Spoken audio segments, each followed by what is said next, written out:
어쩌다가 복권 하나 샀는데 로또가 당첨되어 버렸어요. 그러면 인생 반전, 인생 반전이라는 용어를 뛰어넘어서 인생 그런 거는 잘하네. 인생 역전, 반전을 뛰어넘어서 반전, 인생 역전, 막 이런 표현을 씁니다. 그래서 세상에서도 반전이 있어요. 그런데 오늘 또 계속해서 말씀드릴 이 반전은 지난 시간에 이어서, 그러니까 어떤 사건, 어떤 계기, 이게 우리 성도들의 입장에서 해석할 때 뭐냐? 그것은 다름이 아닌 하나님의 계기, 하나님의 개입, 하나님의 역사.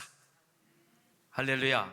하나님이 내 인생에, 내 가정에, 내 삶에, 우리 교회에 개입하셔서 역사하심으로 내 인생도, 내 가정도, 내 신앙생활도, 삶의 현장도 막 대반전의 역사가 일어나는 거, 지금 이걸 말씀을 드리고 있는 것입니다. 지난 시간에 말씀드린 내용 잠깐 복습을 하고 계속 말씀을 드리면, 이스라엘 민족이 애굽에서 430년 동안 종살이 했어요. 오늘 본문에도 나오잖아요.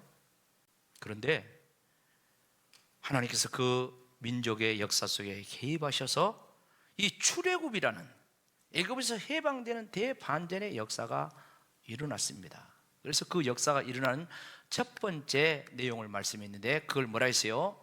하나님이 그들의 역사 속에 개입하셔서 일어나는데, 중요한 것은 뭐냐면 죽음으로, 뭘로? 죽음 속에 이스라엘 민족의 대반전 출애굽의 역사가 일어났어요. 이 죽음은 두 가지를 말씀드렸어요. 첫째 죽음은 뭡니까? 하나님께서 애굽의 장자, 그러니까 바로 왕으로부터 시작해서 백성들의, 심지어 짐승들의 척거까지 다 심판하셔서 죽이는 거예요. 죽이는 거예요. 그럴 때 이제 바로 왕이 손을 들고 이스라엘 백성들을 내보내줬잖아요. 그래서 그 장자들이 다 죽으면서 대반전의 역사가 일어났어요. 근데 중요한 것은 같은 땅에 살았지만 이스라엘 백성들은 죽었어요? 안 죽었어요? 하나도 안 죽었다는 거예요.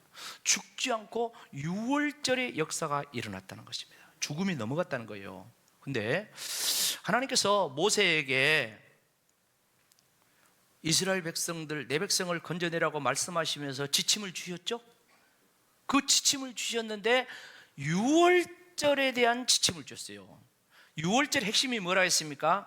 양을 잡아서 그 양을 집에 문설주 좌우에, 그리고 임방에 뿌리고 바르고, 그리고 모든 백성들은 그 집안에 있는 거야. 그때 죽음을 내리는, 재앙을 내리는 심판의 천사가 애굽 전역을 돌아다닐 때 그 피가 있는 집은 그 피가 표적이 되어서 그 피를 보고 죽음의 재앙, 심판의 재앙이 뭐다리라? 넘어가리라. 그걸 한문으로 유월이라고 그래요. 유월이라고. 출애굽기 12장 19절을 말씀하고 있죠. 밤중에 여호와께서 애굽 땅의 모든 처음 난 것을 왕위에 앉은 바로의 장자로부터 오기야친 장가자의 처음 난 걸 다 쳤어요. 출애굽기 12장 6절, 7절, 13절까지 말씀 계속해서 보면 6절, 이달 열 나흘 날까지 간절하였다가 해질 때 이스라엘 회중이 그 양을 잡고 그 피를 양을 먹는 집 좌우 문설주 임방에 바르고. 13절은 다 같이요. 시작. 내가 애굽 땅을 칠 때 그 피가 너희가 사는 집에 있어서 너희를 위하여 표적이 될지, 내가 그 피를 볼 때에 너희를 넘어가리. 재앙이 너희에게 내려 멸하지 아니하리라. 아멘. 여러분, 성경 해석법이 있다고 종종 말씀을 드리잖아요.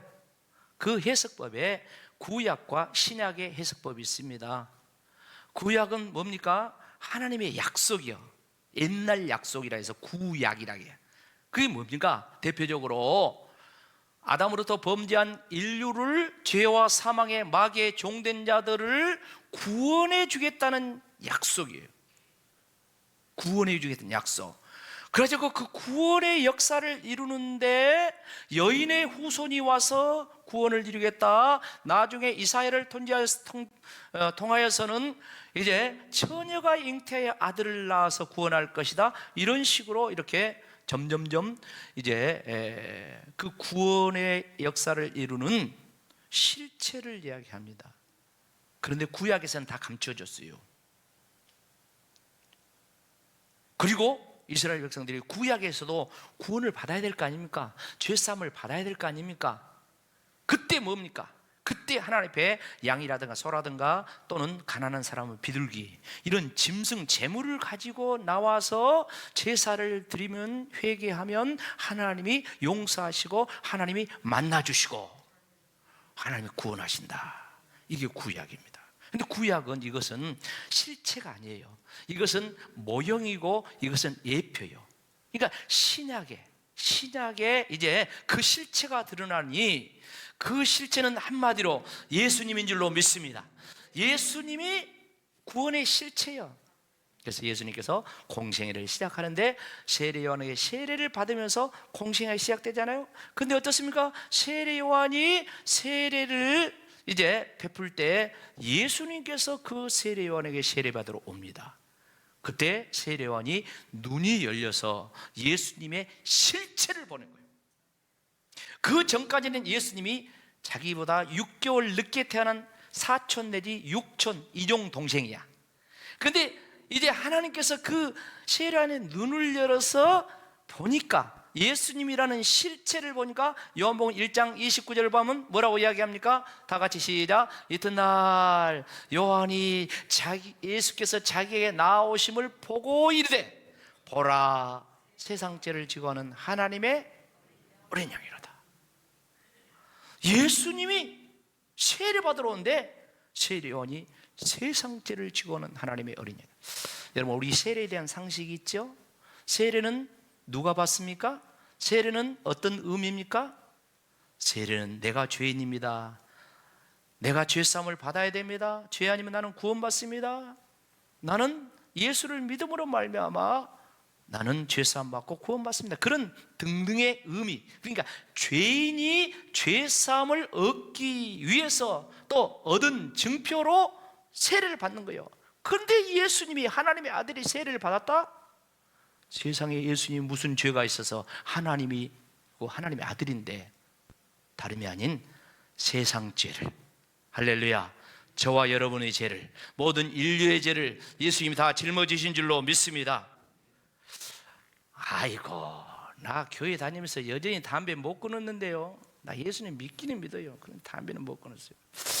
나 예수님 믿긴 믿는데요. 나 여전히 한 잔씩 하고 있는데요.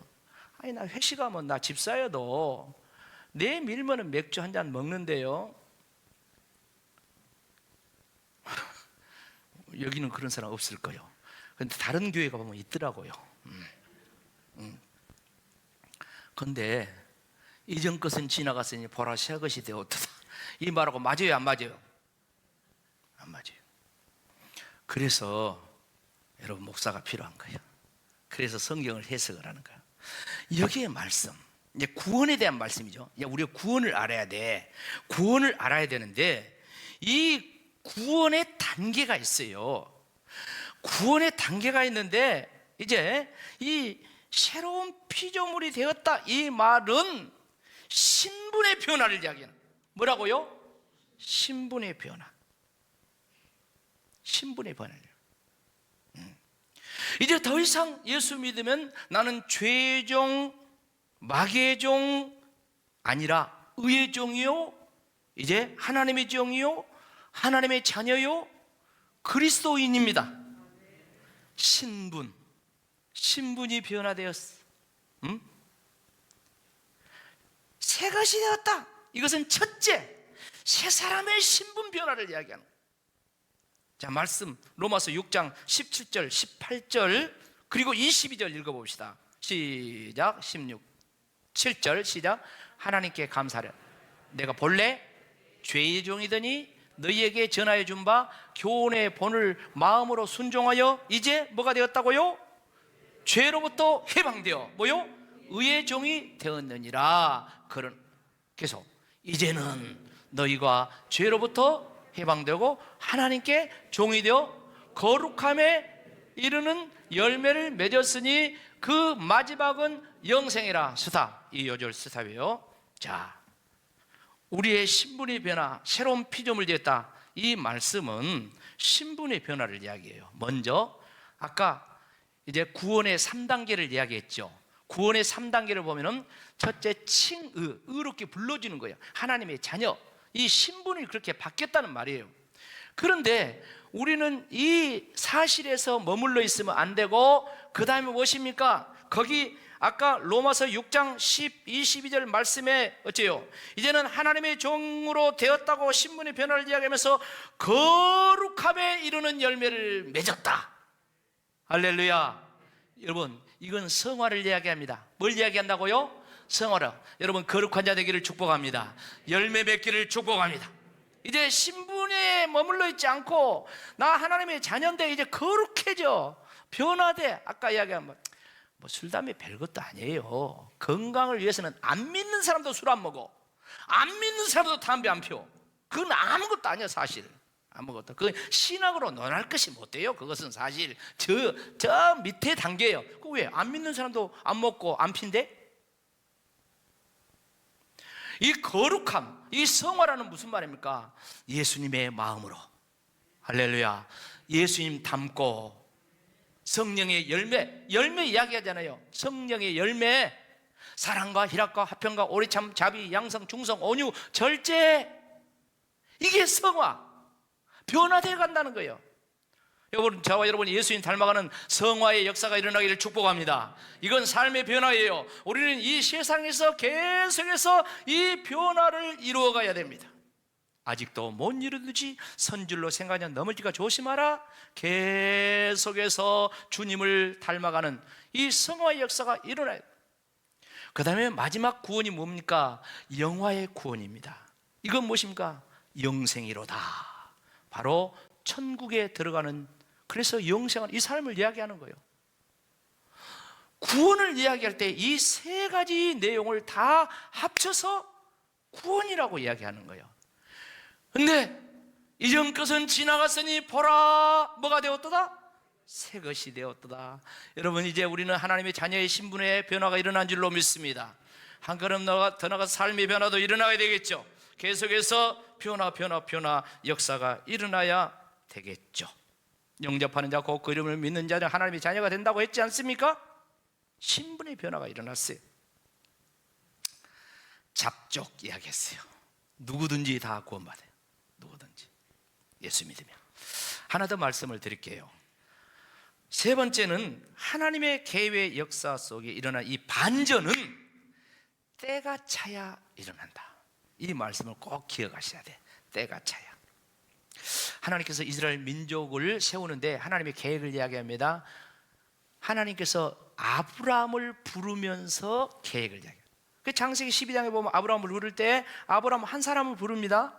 근데 어쩌습니까? 내가 너로 큰 민족을 이루고 하늘의 별처럼 바다의 모래알처럼 많은 민족을 이루게 하겠다. 그렇게 하나님이 말씀을 하셔요. 그러면서 좀 시간이 지나가지고 하나님이 구체적으로 말씀을 하십니다. 큰 민족을 어떻게 이루어 나오는가 말씀을 하신데, 그게 창세기 15장에 보면은 말씀을 하고 있어요. 거기 말씀 봅시다. 창세기 15장 13절로 14절. 여호와께서 아브라함에게 이르시되 너는 반드시 알라. 뭘? 네 자손이 이방에서 객이 되어 그들을 섬기겠고 그들을 400년 동안 내 자손을 괴롭히리니. 14절 다 같이 시작.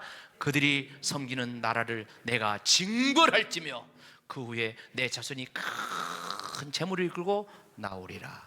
아브라함 혼자 있을 때 이스라엘 민족을 세우겠다고 그런 하나님의 큰 비전을 주었는데, 구체적으로 이방에 객이 되고 나그네가 되고 그 종살이를 하고 괴롭힘을 당하고 400여 년 동안 그러다가 하나님이 징벌을 하고 그들은 큰 재물을 갖고 나오리라고 이렇게 말씀을 하는 거예요. 근데 오늘 본문이 어떻게 됩니까? 다시 40절로 41절 뭐라고 해요? 성취요. 다 같이 시작. 이스라엘 자손이 애굽에서 거주한 지 400년이라 430년이 끝나는 그날에 여호와의 군대가 다 애굽 땅에서 나왔다. 애굽에 거주한 지 430년 하나님의 군대가 이렇게 나왔다고 했어요. 사랑하는 성도 여러분, 우리는 이스라엘 민족을 대단히 위대한 민족이라고 알고 있잖아요. 여러분, 위대한 민족, 이스라엘이 왜 위대한 민족인 줄 아십니까?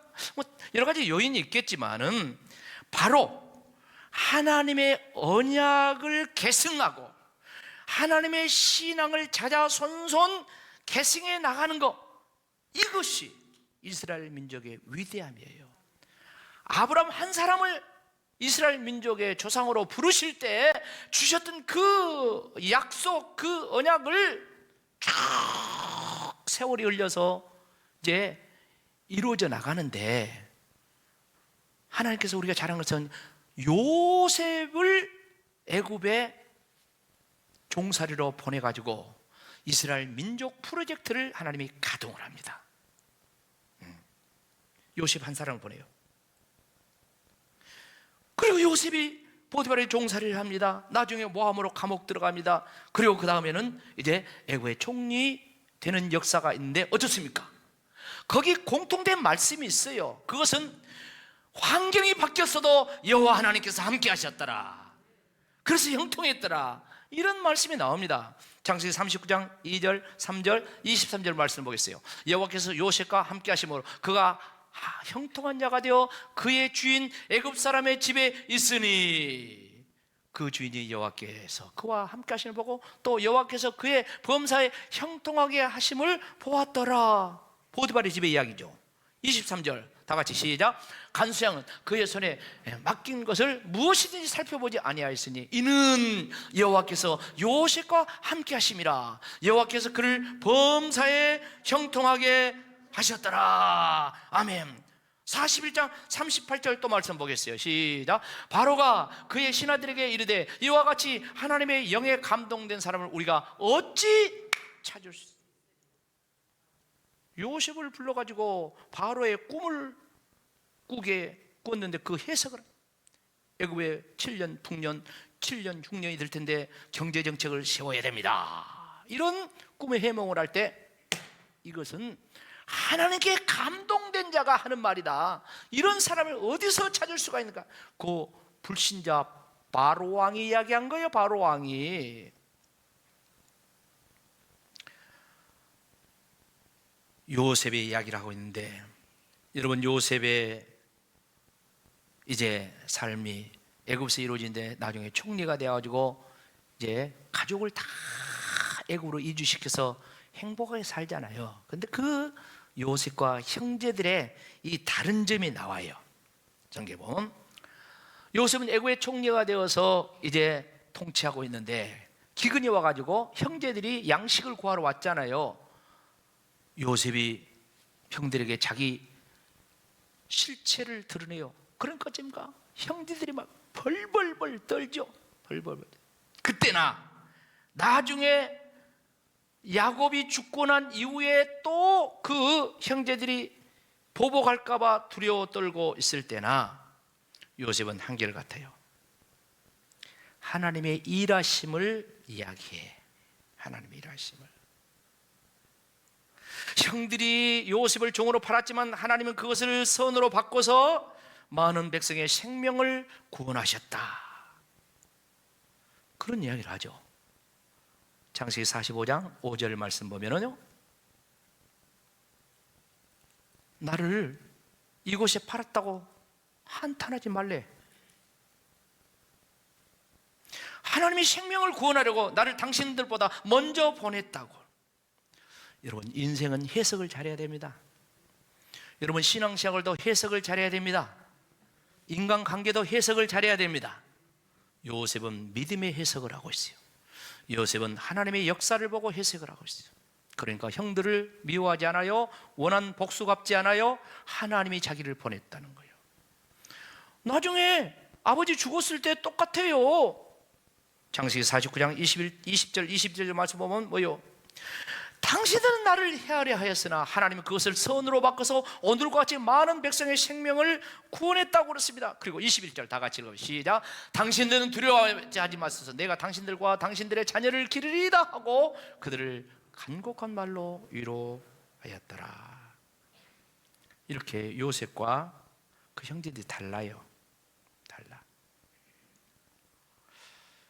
그런데요, 한 가지 더 이야기할게요. 여러분, 요셉의 정말 위대함이 뭔 줄 아십니까? 지금 형제들 용서하고 다 이렇게 하잖아요. 이게 대단하죠. 대단하죠. 그런데 그보다도 더 위대한 것이 무엇입니까? 요셉은 하나님의 약속하신 그 언약, 하나님께서 큰 민족을 이루어 주시고 그리고 약속의 땅 가나안 땅을 들어가게 하실 것이라고 요셉은 믿었어요.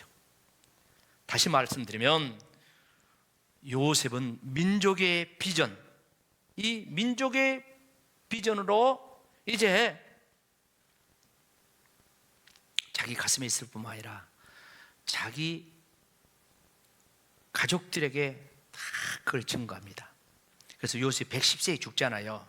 110세에 죽인데 이제 죽으면서 남긴 유언을 보면은 알 수 있어요. 얼마만큼 요셉이 하나님의 언약이 이루어진 민족을 저 약속의 땅에 나라를 세워줄 것, 그것을 얼마나 요셉이 믿었는가, 그 민족에 대한 비전이 강했는가를 유언 보면 알 수 있다니까요. 창세기 50장 25절에 보면 이렇게 이야기합니다. 같이 읽어봅시다. 시작. 요셉이 또 이스라엘 자손에게 맹세시켜 이르기를 하나님이 반드시 당신들을 돌보시리니 당신들은 여기서 내 해골을 메고 올라가겠다고 하라 하였더라. 할렐루야.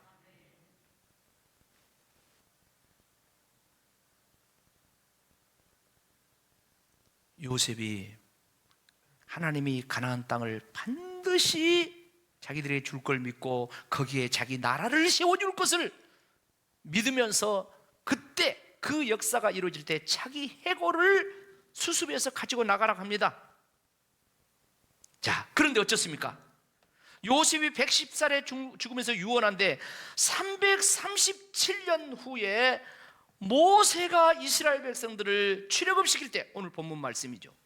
이 출애굽을 시킬 때 그 바쁜 상황 속에서 요셉의 이 유언 따라서 해골을 수수해 나갑니다. 이게 유언을 계속 이어가는 것이고 언약을 계승하는 것이고 신앙을 계승하는 그 위대함이요. 출애굽기 13장 뒤에 보면요 19절에 보면 이렇게 나와요. 같이 읽읍시다. 모세가 요셉의 유고를 가졌으니 이는 요셉이 이스라엘 자손으로 단단히 맹세하게 하여 이르기를 하나님이 반드시 너희를 찾아오시리니 너희는 내 유고를 여기서 가지고 나가라. 337년 뒤에 이루어진다니까. 그리고 모세 죽어요. 광야 40년 지나고 죽어요. 그리고 여호수아가 다음 지도자가 됩니다. 근데 어쩝니까? 여호수아가 또 이 언약을 계승을 합니다.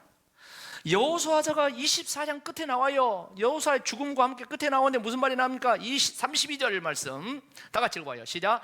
또 이스라엘 자손이 애굽에서 가져온 요셉의 뼈를 세겜에 장사하였으니 이곳은 야곱이 배 그시타를 주고 세겜의 아버지 하모르의 자손들에게 산 밭이라.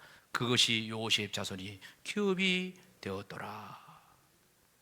이때는요 약 415년 뒤에요. 요셉 사후 415년 뒤에 요셉을 가나안 땅 자기 아버지 야곱이가 산 그 밭에다가 장례를 치르고 있는 거예요. 사랑하는 성도 여러분, 이스라엘 민족이 유대인이 괜히 1등 민족이 아니에요. 세계 사람들이 유대인을 괜히 추앙한 것이 아닙니다.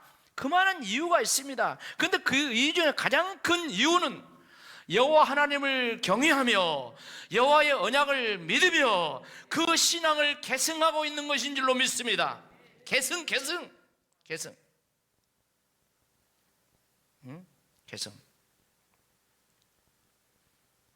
여러분들은 자녀들에게, 손자들에게 뭘 물려주고 있습니까?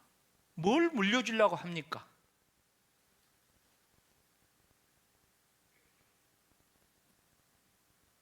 유대인들은 물려주지 않아요.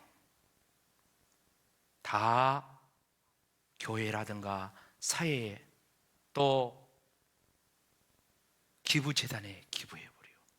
여러분 잘 알잖아요. 록펠러, 세계의 최고 부자 록펠러, 현대부자 빌 게이츠, 그런가 하면은 주식의 대가 워런 버핏, 자기 모든 재산을 국가에, 사회에, 교회에, 재단에 다 기부한 사람들이요. 여러분 잘 아니까 그냥 제가 한번 사진 한번 띄워보는 거예요. 사랑하는 성도 여러분, 반전해야 되지 않겠습니까? 할렐루야. 하나님의 개입 속에, 하나님의 역사 속에 반전이 일어나는데 어떻게 일어났다겠습니까? 죽음으로 일어났습니다. 애굽의 장자가 다 죽었습니다. 그런데 이스라엘 백성은 살았어요. 무엇 때문에? 유월절 양 때문에 산 줄로 믿습니다. 예수님 때문에 저와 여러분이 구원받은 줄로 믿습니다. 예수님 때문에 우리는 산자가 되었습니다. 예수님 때문에. 그런가 하면은 이거는 나뿐만이 아니에요. 누구에게나 반전이 일어난다 했어요. 그래서 모든 사람을 하나님의 구원의 반전의 역사의 대상으로 보시기를 축복합니다. 사람을 보는 눈이 달라져요. 잡족 나왔어요. 우리가 볼 때 개차반 그 사람도 구원의 범죄에 들어갈 수 있어요. 절대적으로 사람을 차별하면 안 돼요. 믿음의 눈으로 보시고 모든 사람을 구원하신 하나님의 구원의 역사가 이루어질 걸 기대하고, 여러분 가족권 낙심하지 마시기 바랍니다. 계속해서 기도하시기 바랍니다. 하나님이 때가 되면 역사하실 줄로 믿습니다. 때가 되면 역사요. 여러분 기도하고 낙심하지 말라겠습니다. 때가 되면 역사한다. 씨를 뿌리고 낙심하지 말라겠어요. 때가 되면 역사해요. 선을 행하되 낙심하지 말라겠어요. 때가 되면 역사하시네. 여러분 교회에서 헌신 봉사하면서 시험 들지 마세요. 때가 되면 역사하십니다. 하나님이 다 보고 계십니다. 하나님이 갚아주십니다. 하나님께서 내 인생의 반전, 내 신앙의 반전, 여러분의 삶의 반전, 우리나라도 좀 반전이 일어나야 되지 않겠습니까? 이런 놀라운 역사가 일어나기를 주의 이름으로 축원합니다.